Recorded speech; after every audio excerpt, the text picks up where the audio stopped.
Hello అండి. నమస్తే. ఈరోజు నవరాత్రుల్లో మూడవ రోజు. ఈరోజు ప్రసాదంగా నేను పులగము, శనగబేళ్ళ పాయసము చేసినాను. నేనే విధంగా చేస్తానో చూపిస్తాను. పాయసం కోసం నేను ఒక కప్పు శనగబేళ్ళని తీసుకున్నానండి. శనగబేళ్ళని శుభ్రంగా కడిగి తగినన్ని నీళ్లు పోసుకొని కుక్కర్ మూత పెట్టి 3 విజిల్స్ వచ్చే వరకు ఉడికించుకుందాము. బ్యాళ్ళు మెత్తగా ఉడకల్లండి. 4 స్పూన్లంతా గోధుమ రవ్వని కడిగి నానబెట్టుకుందామండి. ఇది బ్యాళ్ళు ఉడికే లోపల బాగా నానుతుంది.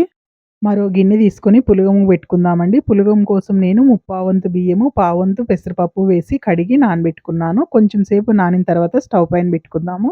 ఒక గ్లాసు బియ్యానికి 2 గ్లాసుల నీళ్లు వేసుకోవాలండి. కొంచెం ఉప్పు వేసి స్టవ్ పైన పెట్టుకుందాము. మధ్యలో ఒకసారి పులగము కలబెట్టుకుందామండి. చిన్న మంట మీద పెట్టుకుంటే 10 నిమిషాల్లో అయిపోతుంది. పులగం అయితే రెడీ అయిందండి. స్టవ్ ఆఫ్ చేసుకుందాము. ఒక గిన్నెలో కప్పు బెల్లానికి కొన్ని నీళ్ళేసి నానబెట్టుకుందామండి. ఈ బెల్లాన్ని కరగబెట్టుకుందాము. కుక్కర్ 3 విజిల్స్ వచ్చిందండి. అది దింపేసి బెల్లాన్ని కరగబెట్టుకుందాము. కుక్కర్ చల్లారిందండి. మూత తీసి చూద్దాము. బ్యాళ్ళు మెత్తగా ఉడికిపోయినాయి. ఇప్పుడు ఈ కుక్కర్‌ని స్టవ్ పైన పెట్టుకుందాము. నానబెట్టుకున్న గోధుమ రవ్వని ఇందులో వేసి ఉడికించుకుందామండి. రవ్వ ఉడికేటప్పుడు కలబెట్టుకుంటూ ఉడికించుకోవాలి. లేదంటే రవ్వ ఉంటలు కడుతుంది. రవ్వని ఉడికించుకుందామండి. 2 నిమిషాల్లో ఉడికిపోతుంది. రవ్వ ఉడికిపోయిందండి. ఇప్పుడు ఇందులోకి కరగబెట్టుకున్న బెల్లాన్ని వడగట్టి వేసుకుందాము. బెల్లాన్ని కొంచెం సేపు ఉడికించుకుందామండి. బెల్లం బాగా ఉడికితే పాలు ఇరిగిపోకుండా ఉంటాయి.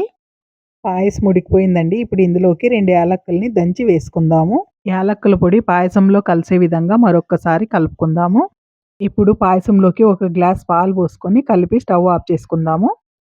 పాయసాన్ని దింపేసుకుందామండి. ఇప్పుడు స్టవ్ పైన చిన్న గిన్నె పెట్టి నెయ్యి వేసుకుందాము.